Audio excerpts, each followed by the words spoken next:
my fellow readers. In this video I'm going to talk about cross-dressing villainess Cecelia Sylvie. And from the back, cross-dress or die. After being reincarnated as the villainess of her favorite dating sim, Cecelia Sylvie realizes she's slated for an untimely demise, no matter how the game's story unfolds.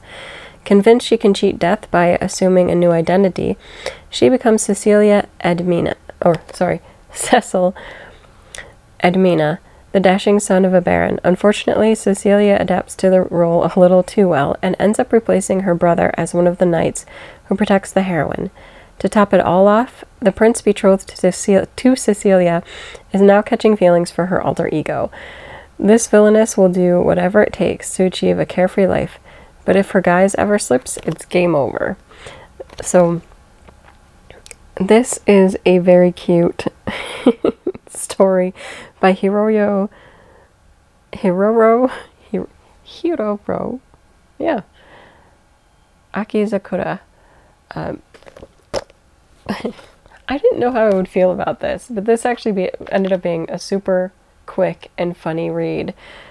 It is an isekai tale where it's actually kind of tragic. The main character was with her friend at, I believe, a movie theater, and it catches fire, if I'm remembering correctly, and the two of them end up dying, actually, and she gets transported into this video game that they used to play together, where the heroine, obviously, it's an otome game, has to choose from her knights and can choose one of their routes.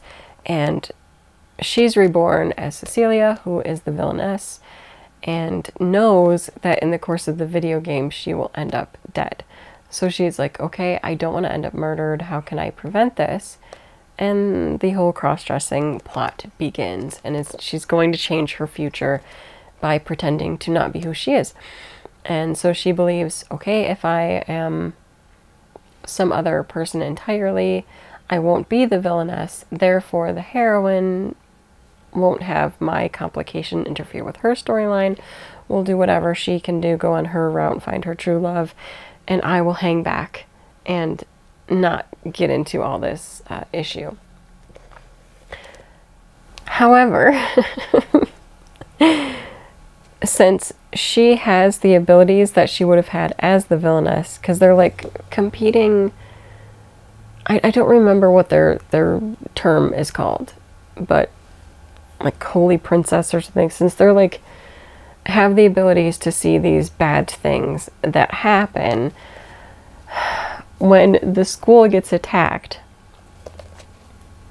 Cecelia sees it, like what's going to happen and the bad things, and kind of just acts and does the thing to dispel the bad. Just read it and find out. It's complicated to explain. And would thus either reveal herself as the like holy maiden type person, or she could be one of the knights who can also see these things but can fight them.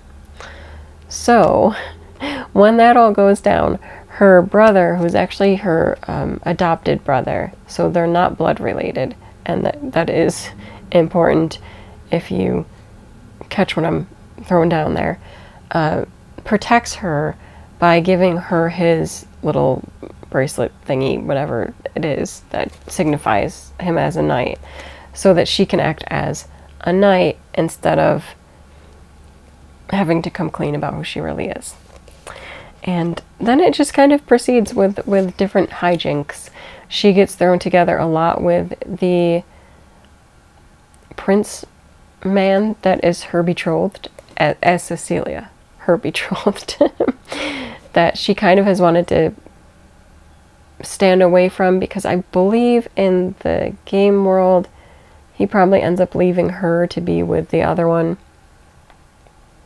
So anyway, there's a lot of like hijinks of, you know, kind of like get away from me, but at the same time like he doesn't get that because this is another boy, but then also yes, those hijinky kind of things about, you know, is the Prince catching feelings for this other boy, who we of course know is not a boy, it's a girl, and is his fiance. Also, like, the Prince actually really likes Cecelia and keeps trying to get to see her as Cecelia, not Cecil, and keeps getting put off. And Cecelia doesn't really get that he likes her and wants to see her, because she doesn't understand why he would like her, but especially from knowing, like, the game's overarching story. And it's just funny to me because I've said this before with a lot of isekai.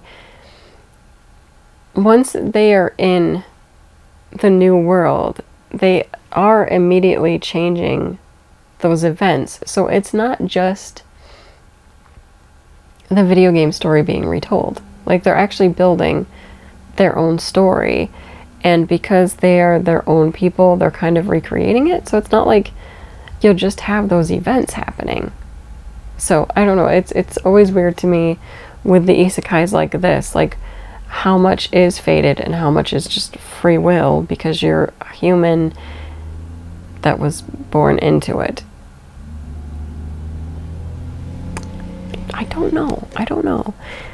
But I do like the stories in here, and there's a big reveal at the end that's hilarious that I don't want to give away, but it definitely had me, like, purchasing volume 2, which I think is in my giant stack of light novels that I have to read.